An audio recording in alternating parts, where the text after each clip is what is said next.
Good day everyone. So for today's video, I am going to perform the assessing of the peripheral and the musculoskeletal system. So first, let's go to the preparatory phase. So first is to assess the client's previous medical records if available. This is to obtain accurate history of the client's peripheral and musculoskeletal system. Also, this is to have significant implications in preventing the medical errors. So here is the previous medical records. So next is to determine the scope of assessment needed, then prepare necessary equipment. It is to gather relevant information why the patient seeks medical health care. Then perform hand washing and don gloves if deemed necessary. This is to prevent the spread of microorganisms, and by donning of gloves, it is where to avoid contact to blood and bodily fluids. Um, so I'm going to perform hand hygiene.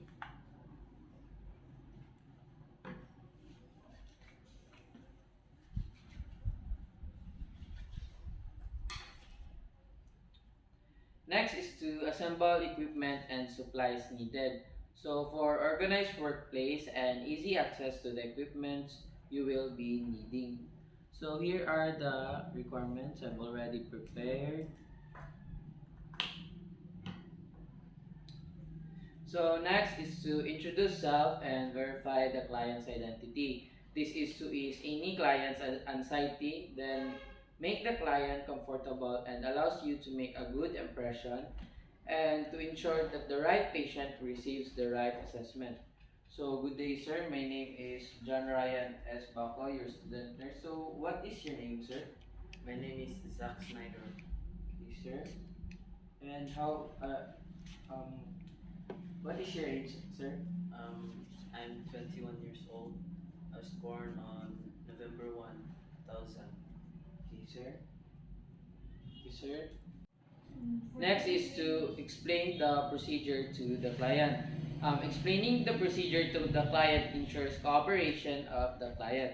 So today, sir, I am going to assess your peripheral and the musculoskeletal system. So I just want your full cooperation, sir, so that everything will run smoothly. Okay, sir. Thank you, sir. Next is to position the patient comfortably and provide privacy. To provide comfort and helps build and develop trust. Also, the nurse can provide privacy by drawing the curtains around the bed or closing the door to the room. So, sir, are you comfortable with your position right now? Yes, I am. Okay, sir. Thank you, sir. So, let's just imagine that we have a curtain around here. Then, now let's proceed to the assessment phase. So, first is the assessing of the peripheral perfusion, specifically the arms. So, observe arm size, venous pattern, coloration, and edema. So, arms are bilaterally symmetric with minimal variation in size and shape. So, no edema or permanent venous patterning. So, sir, I want you to spread your arms just like that, sir. So I'm going to inspect you, sir. Okay, sir. Okay, sir, you may put your hands down now, sir. Next is to palpate the client's fingers, hands, and arms and note the temperature. The skin is warm to the touch bilaterally from fingertips to the upper arms. So, sir, I am going to palpate you first, sir.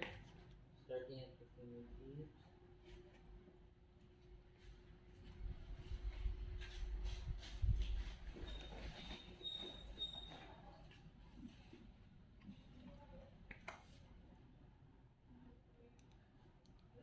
Sir.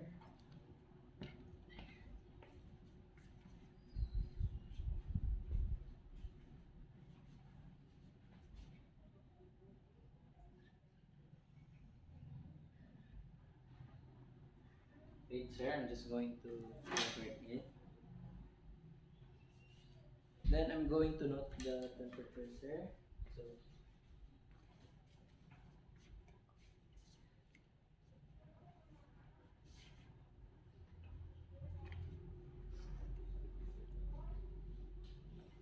left arm, sir.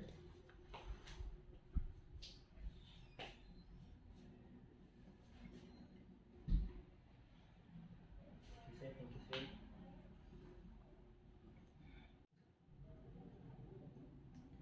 Next is to palpate to assess capillary refill time. Compress the nail bed until it blanches, then release the pressure and calculate the time it takes for color to return. So this test indicates peripheral perfusion and reflects cardiac output. Capillary beds refill and therefore the color and the returns usually in 2 seconds or less. So, sir, I am just going to palpate your fingertips, sir.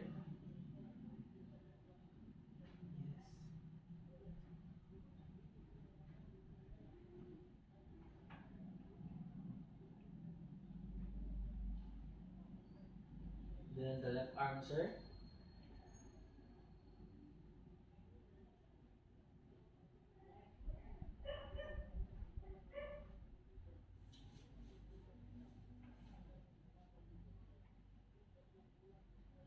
Okay, sir. Sir. Next is to palpate the radial pulse. So, gently press the radial artery against the radius and note for elasticity and strength. So, radial pulses are bilaterally strong. Artery walls have a resilient quality. So, sir, I am going to palpate your right, sir.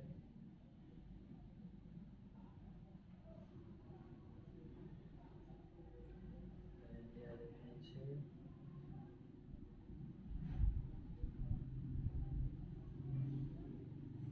Okay, sir. Thank you, sir.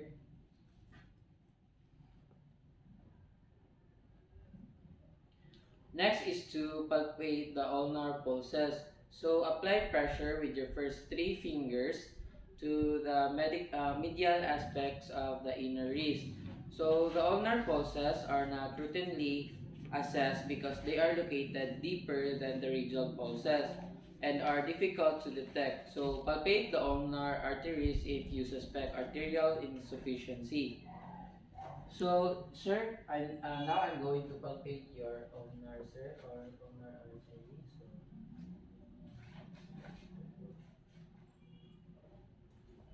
So, other hand, sir.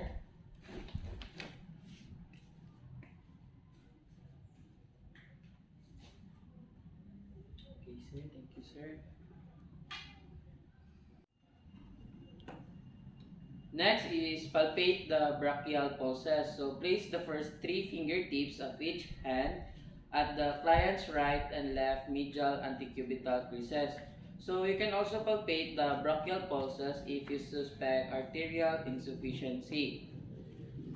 So, sir, I am going to palpate your brachial artery, sir. So, here, sir.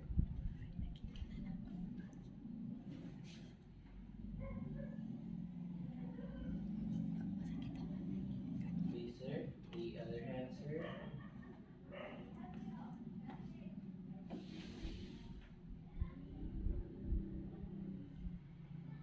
Okay, sir.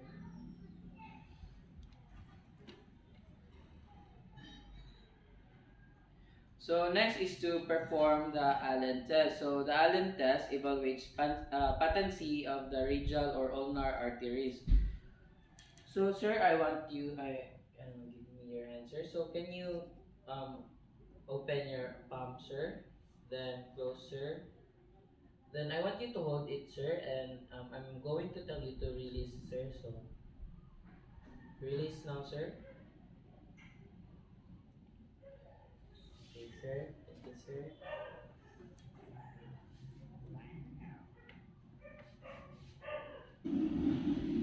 Now let's go to the leg. So ask the client to lie supine, then drape the groin area and place a pillow under the patient's head.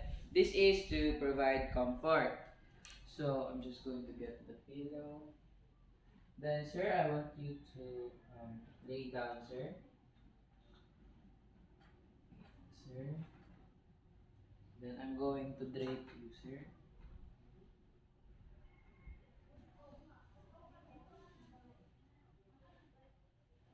sir. Next is to inspect for skin color, hair distribution, and lesions or ulcers.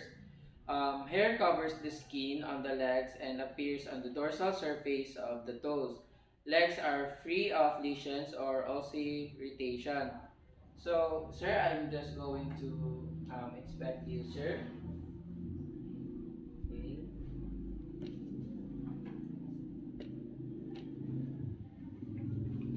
Okay, sir. Okay,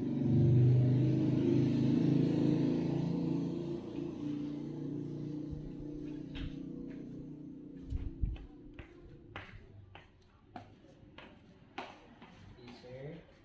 Sir.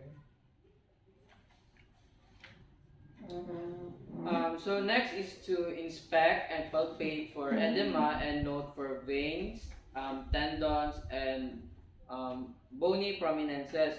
If appears asymmetric, use a centimeter tape to measure in four different areas: mid, thigh, calf, and ankle, and forefoot. So identically, size and shape bilaterally, no swelling or atrophy. So, sir, I'm just going to palpate, sir. Palpate.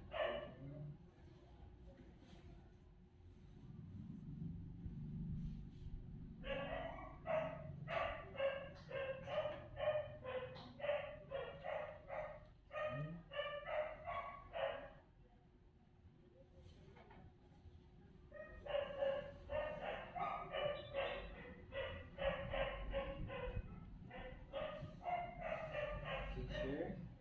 Just going to record it. Next is to palpate bilaterally for temperature of the feet and legs. So, note location of any changes in temperature. Toes, feet, and legs are equally warm bilaterally. So, sir, now I'm going to palpate you for your temperature of your legs, sir.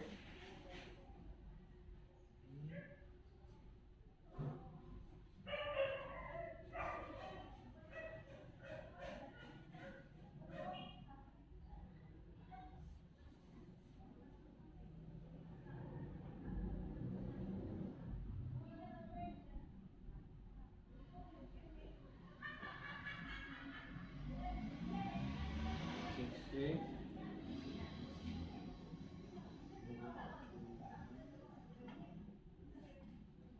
Next is to palpate the superficial inguinal lymph nodes. So non-tender movable lymph nodes up to 1 or even 2 centimeters are commonly palpated.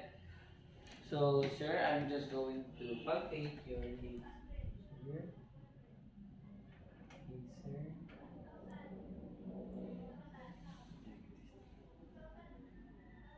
The other, sir.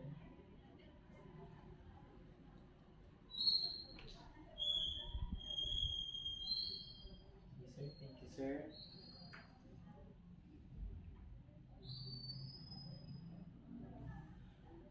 Next is to palpate the femoral pulses. So ask the patient to bend the knee and move it out to the side.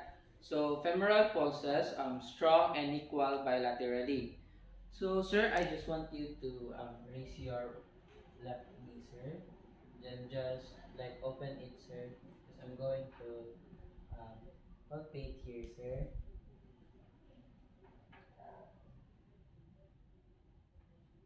Okay, sir. The other, sir.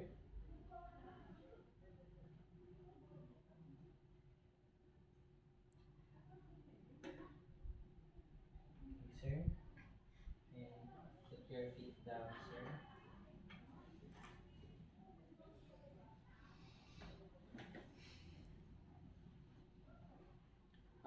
Next is to auscultate the femoral pulses. If arterial occlusion is suspected in the femoral pulse, position the stethoscope over the femoral artery and listen for bruits. So it is to detect sound. So I'm just going to get the stethoscope. Then sir, I'm just going to auscultate, sir, ha?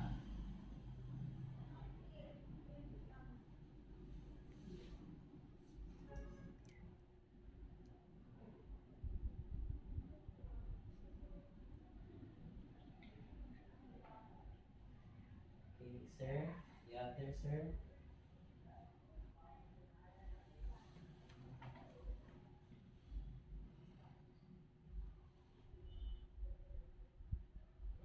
Okay, sir. Thank you, sir.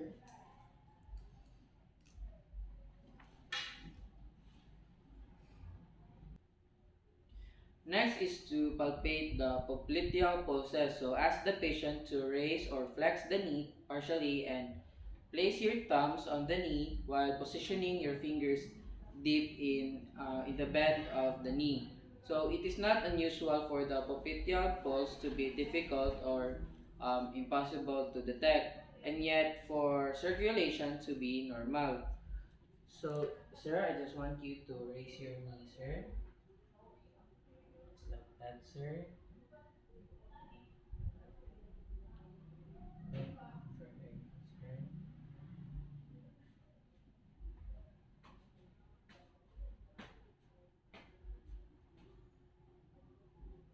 Okay, sir.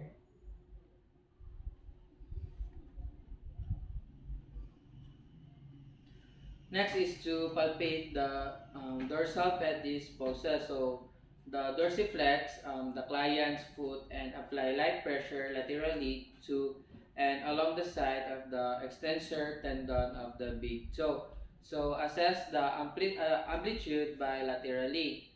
So, sir, I am just going to put it over here, sir. Can you straighten your head, sir?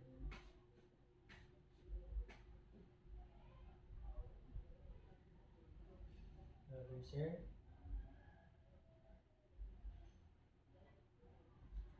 Okay.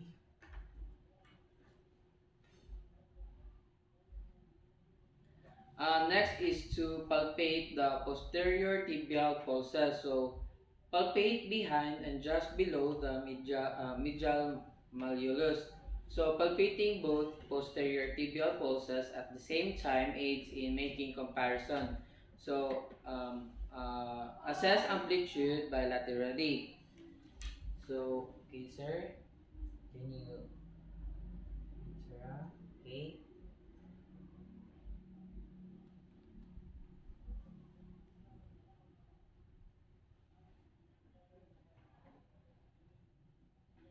okay, sir.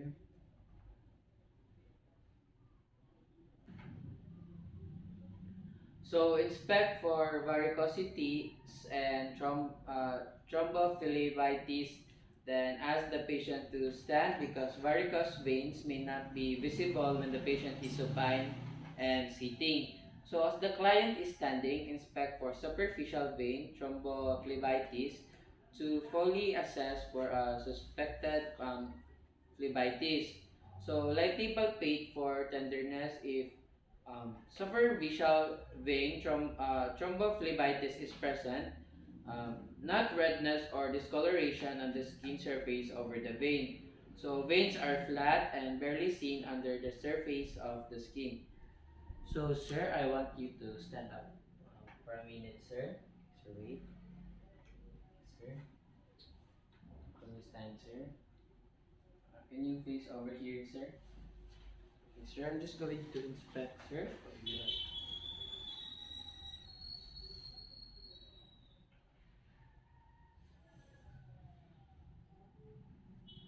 Okay. Then I'm going to the back, sir.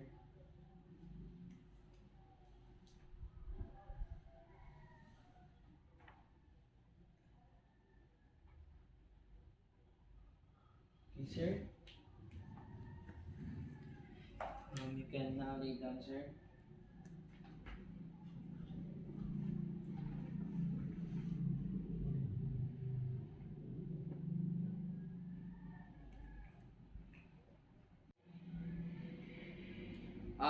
Now let's go to the assessing of arterial insufficiency. So arterial insufficiency is defined as an insufficient arterial perfusion of an extremity or particularly location.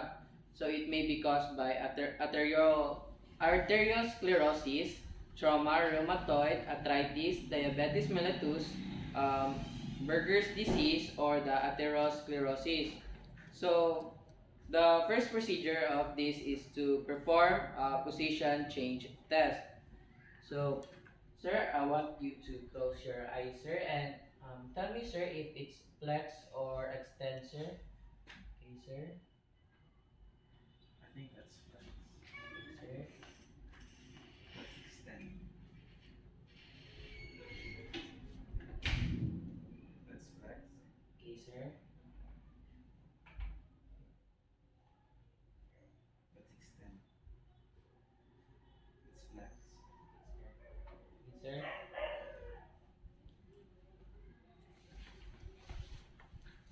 Next is to perform manual compression test. So, sir, I'm just going to um, compress your legs, sir.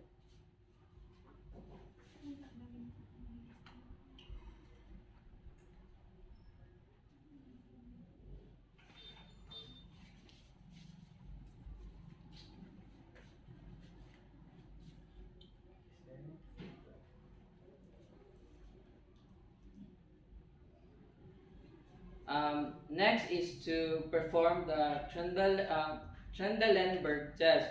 So Trendelenburg test investigates stability of the hip and particularly the ability of the hip abductors like the gluteus medius and the gluteus minimus. It is to stabilize the pelvis on the femur. So sir, I want you to stand for a minute, sir. Stand, sir. And can you face over there, sir? So, sir, I want you to raise your right knee, right leg, sir.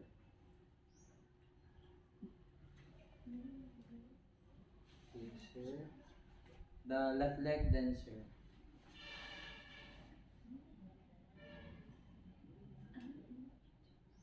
Okay, sir. Thank you, sir. Yeah. Can now lay down, sir.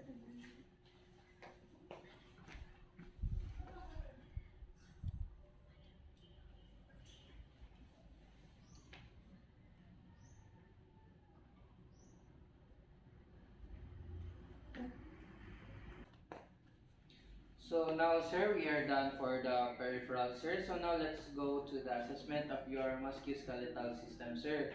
So, first is to assess the patient's gait based off support, position, stride and length, arm swing and posture. This is to determine if the client can distribute weight evenly, client able to stand on heels and toes, toes point straight ahead, equal on both sides, then posture erect, movements coordinated and rhythmic, also the arm swing in opposition, stride length appropriate. So, sir, I would like you to stand again, sir. And I want you, sir, stand for. So, sir, I just want you to take normal walk around here, sir, as I inspect you, sir. Okay, is that okay, sir? Yes. Okay, you can now walk, sir.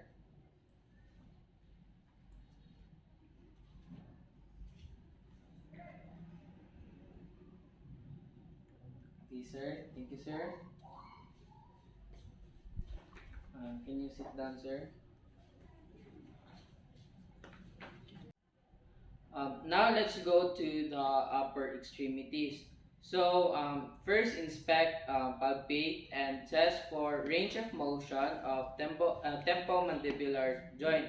So snapping and creaking may be felt and heard in normal client, and the jaw has full range of motion against resistance. So contraction palpated with no pain or spasms. So sir, I want you to open your mouth, sir. Then close. Open again, sir. Then close, sir. Okay, sir. Thank you, sir. So, inspect, palpate, and test of range of motion of the sternoclavicular joint. So, there's no visible bony overgrowth, swelling, or redness. So, joint is non-tender. So, sir, I'm just going to inspect your clavicle, sir.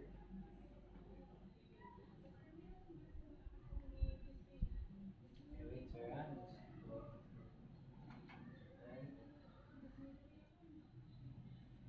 Okay, sir. Then can you lean forward, sir? So can you raise your shoulders, sir? Then down, raise, then down, sir. Okay, sir. Now let's go to the cervical, thoracic, and the lumbar spine. Cervical and lumbar spine are concave, and thoracic spine is convex. Spine is straight. So first is to inspect, palpate, and test the range of motion of the cervical spine. So flexion of the cervical spine is 45 degrees. Extension of the cervical spine is 45 degrees.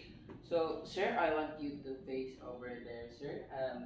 Side, sir. Okay, sir. I am just going to palpate here, starting off your cervical spine, sir. Okay,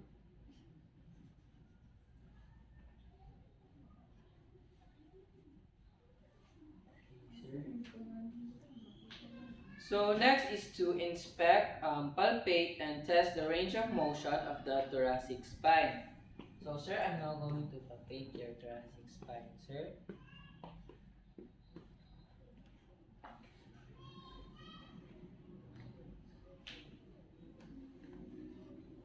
Sure.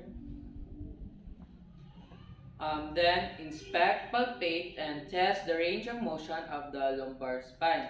So flexion of 75 to 90 degrees, smooth movement, lumbar concavity and flattens out, and the spinal processes are in alignment. So, sir, I want you to stand up, sir. Uh, can you face over there, sir? Can you bend and reach your toes, sir? Okay, sir. Then up, sir. Again, sir. Okay, sir. Thank you, sir.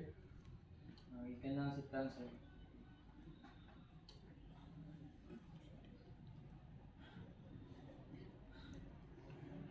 So now let's go to the inspection and palpate and test the range of motion of the shoulders. So shoulders are symmetrically round, no redness, swelling or deformity or heat. So muscles are fully developed, clavicles and scapulae are even and symmetric. The client reports no tenderness. So sir, I want you to stand up again, sir. Um, so sir, I want you to follow me, sir. Okay. So first, do this, sir.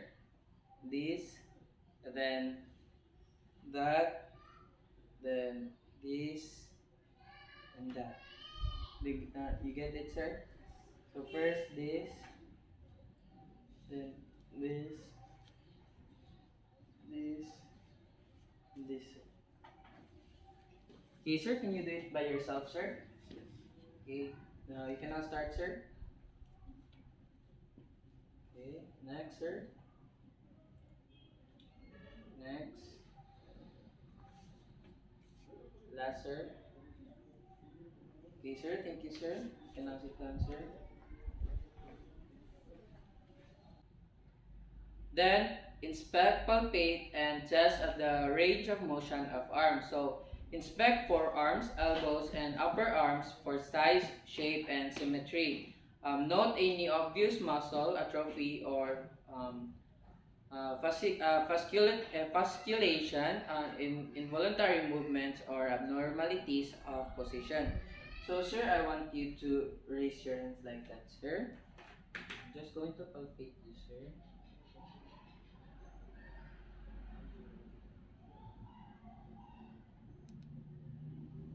So, the other hand, sir.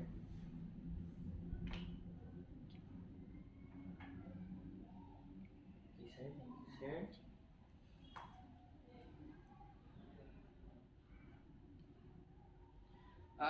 Next is to inspect, palpate, and test for range of motion of the elbows.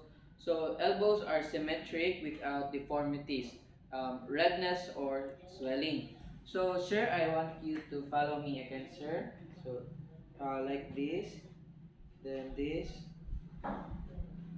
sir. Okay. Then again, sir. So okay, sir. Can you start, sir? First, then second, sir. Okay, sir, again, sir. First, then second. Sir, thank you, sir. You can now put your hands down, sir.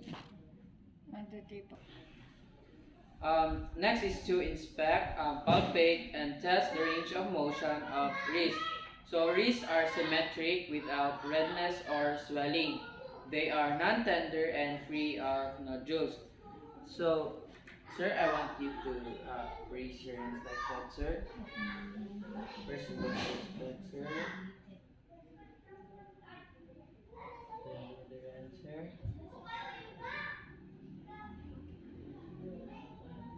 And can you follow me like down, up, right, then left.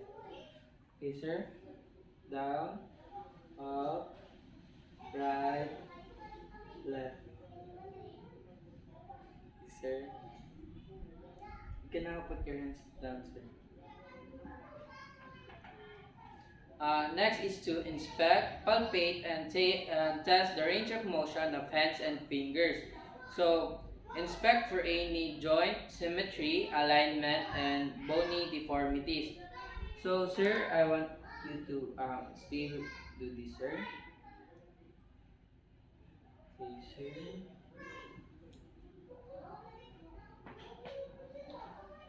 So, can you close open your palm, sir? Close, then open, close, then open. Okay, sir. Thank you, sir. You can put your hands down, sir. Now let's go to the test for carpal tunnel syndrome. So first is to perform the balance test. So ask the client to rest elbows on a table and place the back of both hands against each other while flexing the wrist 90 degrees with fingers pointed downward and wrist dangling. So have the client hold this position for 60 seconds.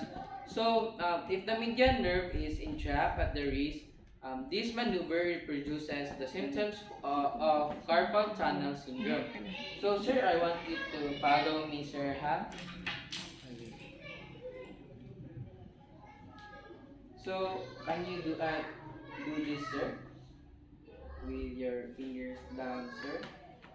Here, sir. Like, your hands are sticking together, sir. Okay, sir. So I want you to hold it for 60 seconds, sir. Okay, sir.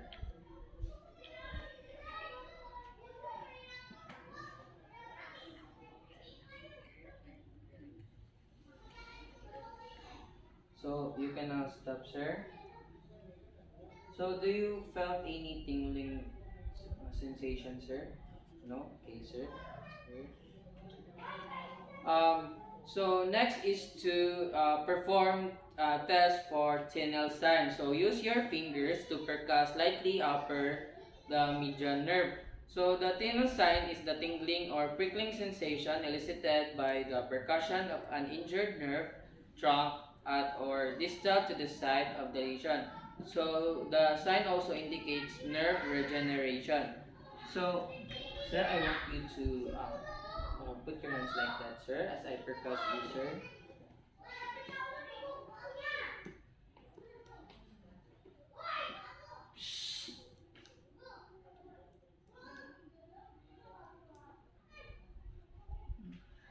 Okay. Okay, thank you, sir.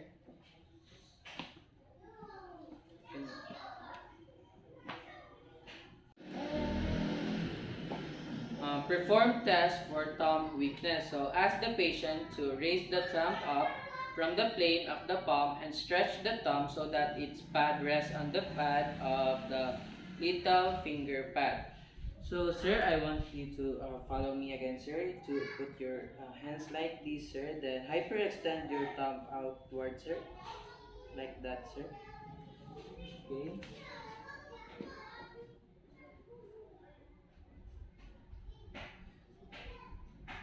Okay, sir. Thank you, sir. So you can put your hands down, sir. So now let's go to the lower extremities. So inspect, palpate, and test for the range of motion of the hips. So hips are stable, non-tender, and without crepitus. So normal range of motion is 90 degrees of hip flexion with the knee straight and 120 degrees of hip flexion with the knee bent and the other leg remaining straight. So first, sir, I want you to lay down, sir. Okay, sir. So I want your left leg to raise your left leg, sir. Okay. Then can you bend your knees, sir, towards your chest, sir? Okay, as far as you can.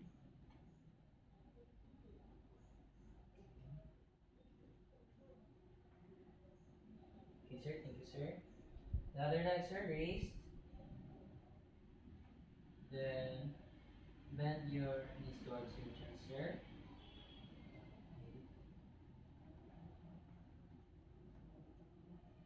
Okay, sir. Thank you, sir.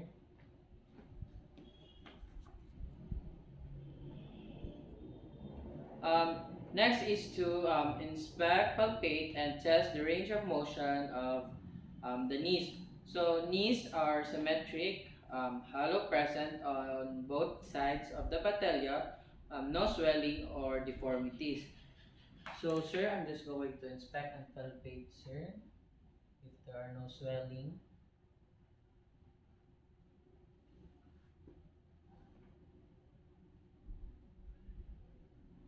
Okay,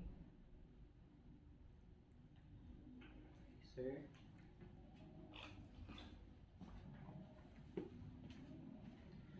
Next is to inspect, palpate, and test the range of motion of ankles and feet. So toes and feet are in alignment with the lower leg.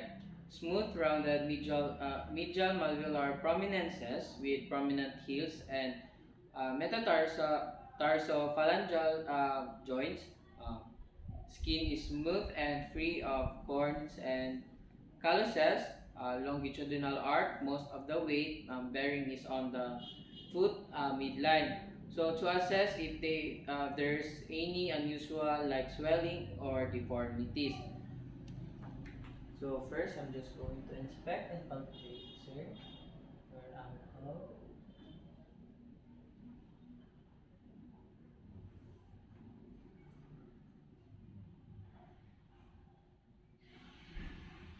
Okay. Then, sir, I want you to raise your legs, sir. So, sir, can you circulate your ankle, sir, inward first, sir, then outward, sir. Okay, sir, the other leg, inward, then outward. Okay, sir, thank you, sir. Now let's go to the test for swelling. So first is to perform the bulge test. It is to determine if the swelling is due to accumulation of fluid or soft tissue swelling. So the bulge test helps to detect small amounts of fluid in the knee. So sir, I'm just going to test for bulge, sir.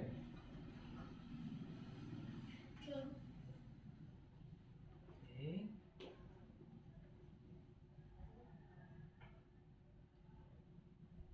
Sir, no. Usual. So next is to perform the ballotment test. This test helps to detect the large amounts of fluid in the knee. So now, sir, I'm just going to test for any fluid on your knee. Here's the fluid.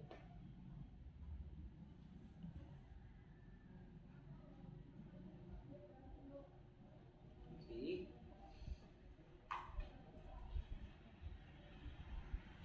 Then now let's go to the test for pain and injury. So perform the McMurray's test. So this test is used to evaluate individual for tears in the meniscus of the knee. So, sir, I want you to raise your left leg, sir. Okay, then I'm just going to set like this. Okay. Then the other leg, sir.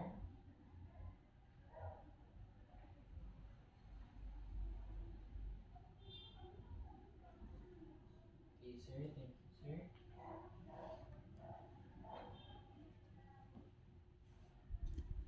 So you can now sit down, sir.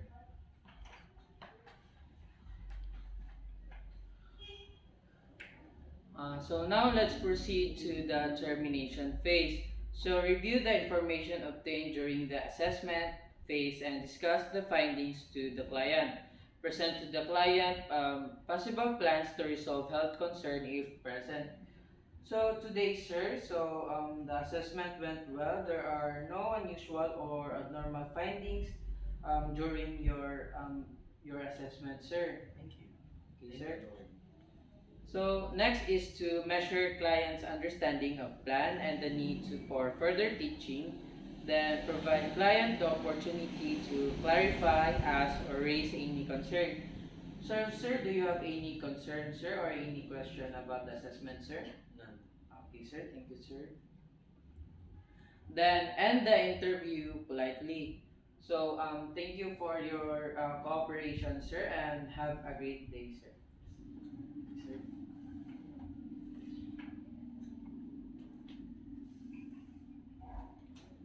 Then do aftercare, fix the equipment used, and arrange it properly.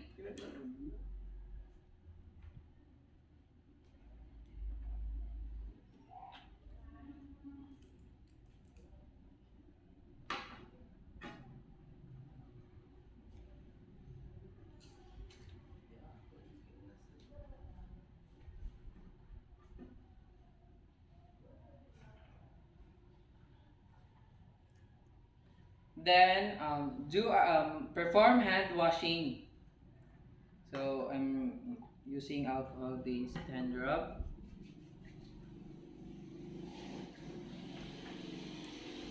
Then lastly, document the findings in the client's record.